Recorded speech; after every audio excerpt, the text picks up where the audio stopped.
د شاپور زدران حالت ته ډاکټران هیله دي. د کرکټ درنو څارونکو ستړي مشئ. د افغانستان د کرکټ د پخواني تیز توپ اچوونکي شاپور زدران روغتیايي وضعیت که څه هم ډیر خراب ښودل شوی، خو کورنۍ او ډاکټرانې وایي هیلهمند دي چې روغتیا به یې ښه شي.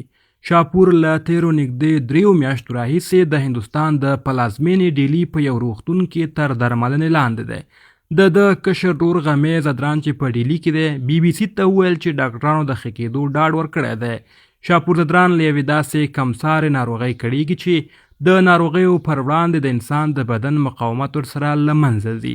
دا ناروغۍ د هیموپاګوسایټیک لیمفوهیسټوسایټوزیس یا HLH په مخففاتو پیژندل کیږي. دا یو داسې ناروغي ده چې که په وخت درملنه ونه شي نو وژونکي ثابتېدای شي. شاپور زدران چې د جولای په میاشت کې به 29 کلن شي د دې ناروغۍ له پرمختللې بڼې سره مخامخ دی او له تیرو 100 میاشتو را په دې خوا د ډیلي په یو روغتون کې درملنه روانه ده. شاپور زدران د کرکټ په 80 نړیوالو لوبو کې د افغانستان استازولي کړې ده. په دې کې 44 ورځنۍ او 26 شلوریزه لوبې ترسره کړې دي.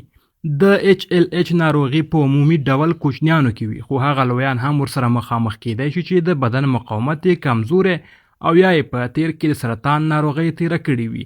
شاپور له 2009 تر 2020 کال پورې افغانستان لپاره لوبې کړي.